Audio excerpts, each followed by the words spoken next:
Now we will talk about five kingdom classification.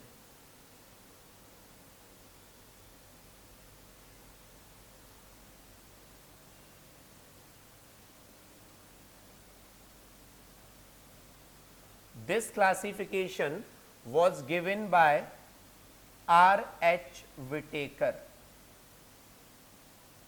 किन्होंने दिया था बच्चों? In 1969. Clear? According to R.H. Whitaker, five kingdom classification include kingdom Monera, okay kingdom Monera कब introduce हुआ था? 4 kingdom classification में. Then kingdom Protista, it was included in 3 kingdom classification. And kingdom fungi, kingdom को fungi को एक नया kingdom मिला, kingdom fungi. Then kingdom Plantae, and then kingdom Animalia.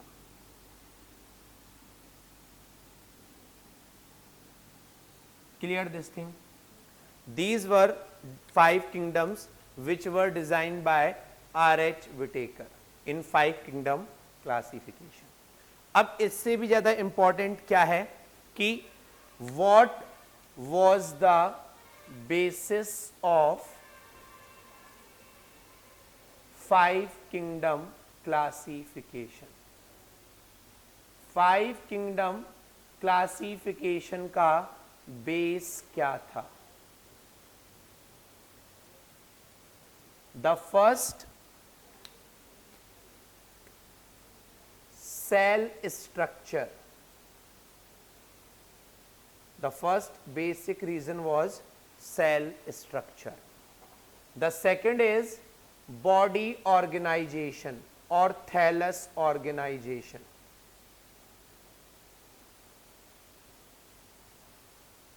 Okay.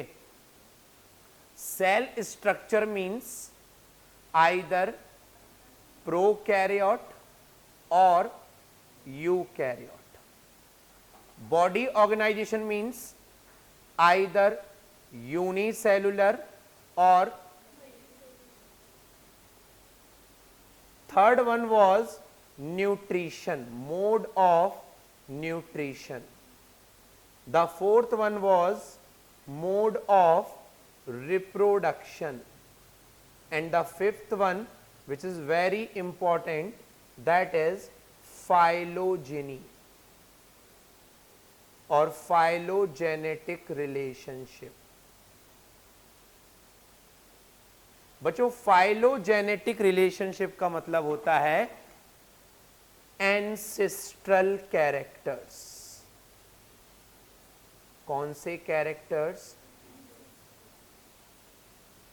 For example, अगर हम बात करें animals की, एनिमल्स जो अभी एडवांस्ड एनिमल्स हैं, कॉर्डेटा, मैमल्स, अगर मैं बात करूं कि जो मैमल्स हैं उनका रिलेशन अर्थवॉर्म से होगा या उनका रिलेशन एल्गी से होगा?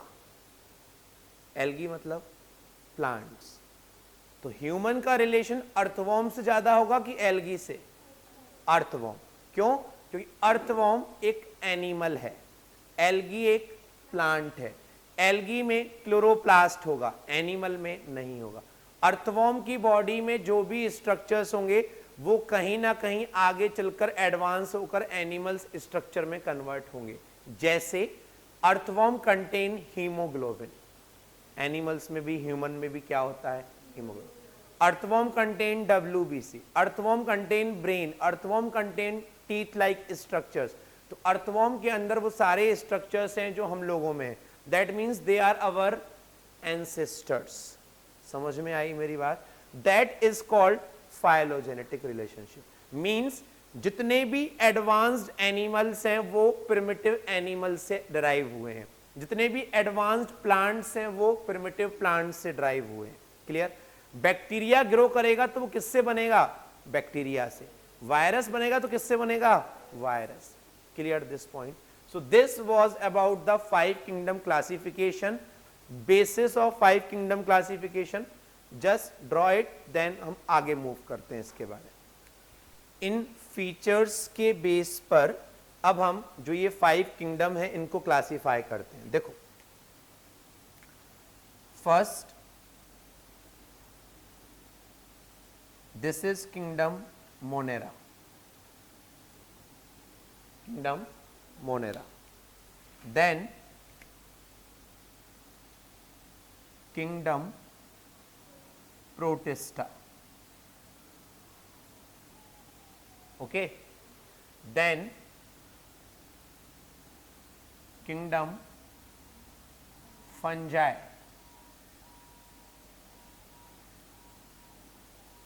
then animalia, then plantae। Clear? देखो, अगर हम यहां पर एक लाइन ड्रॉ करते हैं,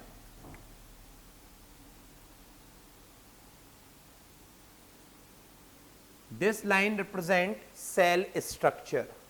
all the organisms which are below this line are prokaryote. जितने भी स्ट्रक्चर्स इस लाइन के ऊपर हैं, they all are eukaryotes. Clear this thing? Means 5 kingdoms में से 4 किंगडम्स में कैसे ऑर्गेनिजम्स होते हैं? Only 1 kingdom contain prokaryotes. Next देखो, second line, it represent second feature, body organization. इस लाइन के नीचे जितने ऑर्गेनिजम्स हैं दे आर यूनिसेलुलर। इस लाइन के ऊपर जितने हैं, अब देखो एक वर्ड से आंसर चेंज होता है। आप out of these 5 kingdoms how many are eukaryotes? 4। Yes और no? Out of these 4 kingdoms how many are multicellular eukaryote? 3. Clear this thing? Out of these 4 kingdoms, how many are unicellular eukaryote? 1. इस तरीके से answer change होता है। Clear? When we talk about nutrition, fungi dead plants और animals पर depend होते हैं। They are saprotroph, saprophytes. Plants are autotroph, animals are heterotroph. Phylogeny मैंने अभी आपको बताया ही, एनिमल का रिलेशन एनिमल से, फंजाई का फंजाई से, प्लांट्स का प्लांट से। And when we will discuss about all these kingdoms separately, we will discuss about their reproduction. किस में एसेक्सुअल रिप्रोडक्शन होता है, किस में सेक्सुअल रिप्रोडक्शन होता है, या किस में और भी अलग अलग टाइप के कौन कौन से रिप्रोडक्शन होते हैं। क्लियर? तो this was the flow chart of 5 kingdom classification. Now listen, these organisms, virus, viroids, lichen and prions, these organisms do not get any place in 5 kingdom classification. Clear this point? That means अगर question आता है what are the exception of 5 kingdom classification, organism who do not follow 5 kingdom classification, तो ये है। Understood? कुछ चीजें और देखो, जैसे amoeba, paramecium,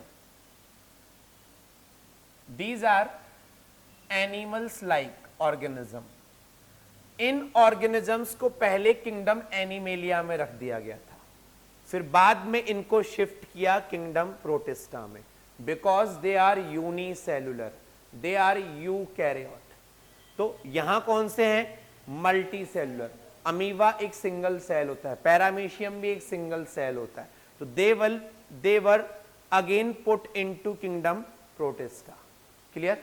similarly one is called chlorella, one is called Chlamydomonas. These organisms were earlier placed in kingdom Plantae, algae में रखा गया था। जब हम एल्गी स्टडी करेंगे हम वहां पर भी इनको एल्गी में ही पढ़ेंगे, बट दे आर यूनिसेलुलर। कैसे होते हैं? They are also put in protista, unicellular eukaryote. Clear ये points? So just remember these 2 points. Amoeba and paramecium were earlier placed in kingdom, but later on they were placed in chlorella, and chlamydomonas were earlier placed in or algae. Later on they will again put in kingdom protista. Just draw this, फिर मैं ये आपको points लिखवाता हूँ. Write down about these organisms. Virus, viroids,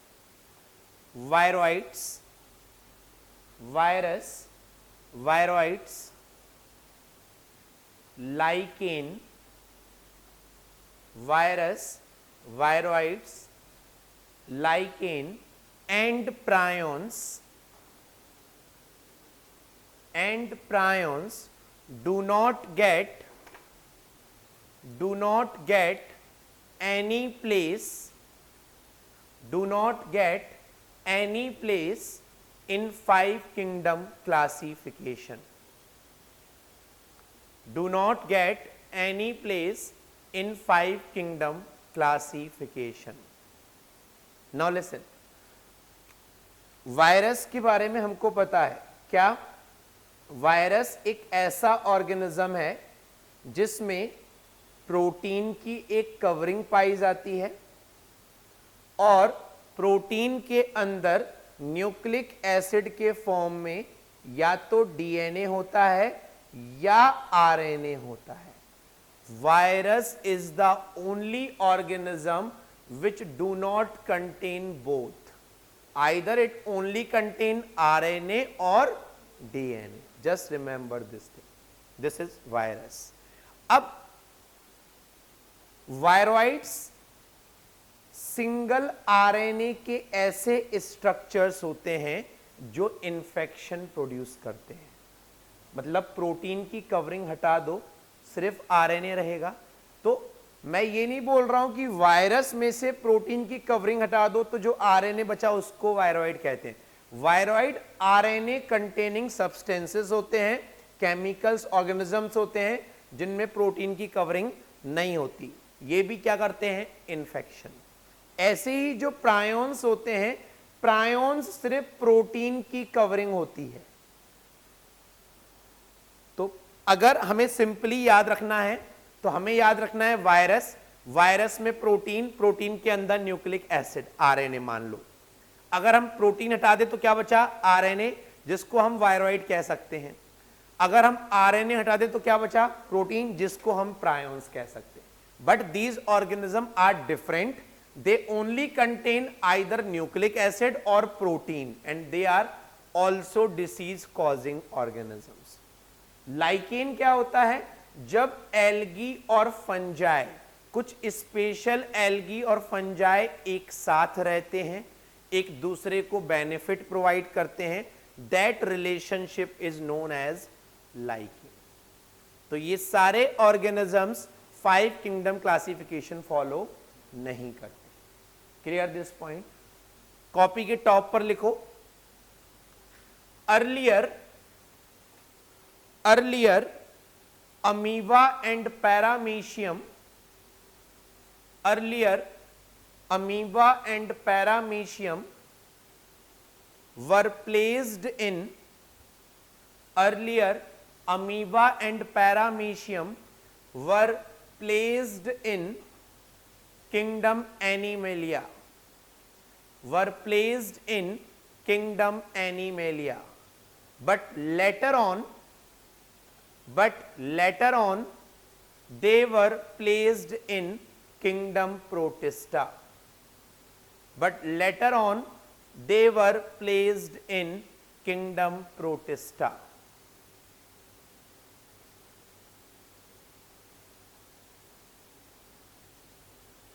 Second point, Chlorella and Chlamydomonas, Chlorella and Chlamydomonas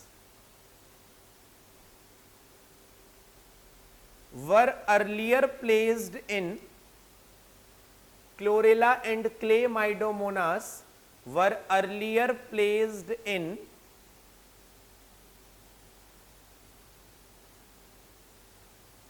kingdom Plantae या algae, were earlier placed in algae, but later on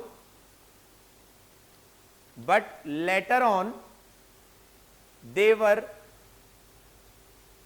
shifted to kingdom Protista. But later on they were shifted to kingdom Protista. So this is completely about 5 kingdom classification. Just read all the points. Now listen, after 5 kingdom classification, एक classification आया, scientist was there, Carl Woese. क्या नाम था? Whose. उन्होंने एक 6 kingdom classification दिया. कौन सा क्लासिफिकेशन? 6 किंगडम क्लासिफिकेशन को हम एक नाम और भी देते हैं, 3 डोमेन क्लासिफिकेशन. क्या नाम देते हैं? मीन्स जब हम किंगडम 6 लिख रहे हैं और डोमेन 3, दैट मीन्स किंगडम के ऊपर भी एक यूनिट है, that is called domain. That is called domain. ध्यान से देखो, यहां पर जो कार्ल वूज हैं, उन्होंने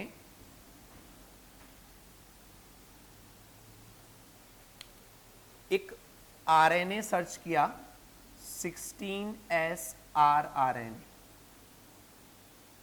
अभी आप सिर्फ नंबर याद रखो, हम पढ़ेंगे आगे चलकर, ठीक है. उसके बिहाफ पर उन्होंने 3 डोमेन बनाए. कौन कौन से? पहला बनाया प्रोकैरिया, मीन्स इसमें वो ऑर्गेनिजम्स रखे जाते हैं जो प्रोकैरियोटिक हैं. तो प्रोकैरियोटिक में हम कौन सा किंगडम रखते हैं? Kingdom Monera. यस और नो? बट जब उन्होंने 16S RRNA डिस्कवर किया तो यहां पर किंगडम मोनेरा के कुछ ऑर्गेनिजम्स को रखा, कुछ को नहीं रखा. जिस ऑर्गेनिज्म को रखा वो है बैक्टीरिया. क्या है? बैक्टीरिया. ठीक है. अब जिस ऑर्गेनिज्म को उन्होंने किंगडम मोनेरा से सेपरेट किया वो होते हैं, उनका नाम है आर्कीबैक्टीरिया. और इन ऑर्गेनिज्म को किंगडम मोनेरा से सेपरेट रखने का रीजन ही ये था, 16S RRNA. ये आर्कीबैक्टीरिया में पाया गया है. क्लियर? अदरवाइज ये इसके साथ में था और किंगडम मोनेरा में था. अभी जब हम 5 किंगडम क्लासिफिकेशन पढ़ेंगे तो हम इन दोनों को साथ में ही पढ़ेंगे और किंगडम मोनेरा में ही पढ़ेंगे. समझ में आई मेरी बात? क्योंकि हमें अपने CBSE और ISC लेवल पर 5 किंगडम क्लासिफिकेशन ही फॉलो करना है. But we have to get knowledge about 6 kingdom also. Okay. अब इस बैक्टीरिया, आर्की बैक्टीरिया के चक्कर में कार्ल वूज ने एक नया डोमेन बनाया और उस डोमेन का नाम रखा आर्किया. क्या नाम रखा? तो पहला डोमेन आर्किया, जिसमें किसको रखा गया? दूसरा डोमेन प्रोकैरिया, जिसमें किसको रखा गया? तीसरा डोमेन बनाया यूकैरिया, जिसमें किसको रखा, यूकैरियोट्स को। यूकैरियोट्स कौन कौन से थे हमारे, प्रोटिस्टा था, यस और नो, फंजाई भी था, प्लांटी भी था, एनिमेलिया भी था। इन चारों को हम किंगडम के नाम से जानते हैं, kingdom protista, kingdom fungi, kingdom plantae. 4 kingdom ये हो गए, 5वां, 6वां, that's why it is called. और इनको कितने डोमेन में डिवाइड किया गया, 3, आर्किया, सिर्फ और सिर्फ किसकी डिस्कवरी की वजह से, अंडरस्टूड, जस्ट ड्रॉ इट।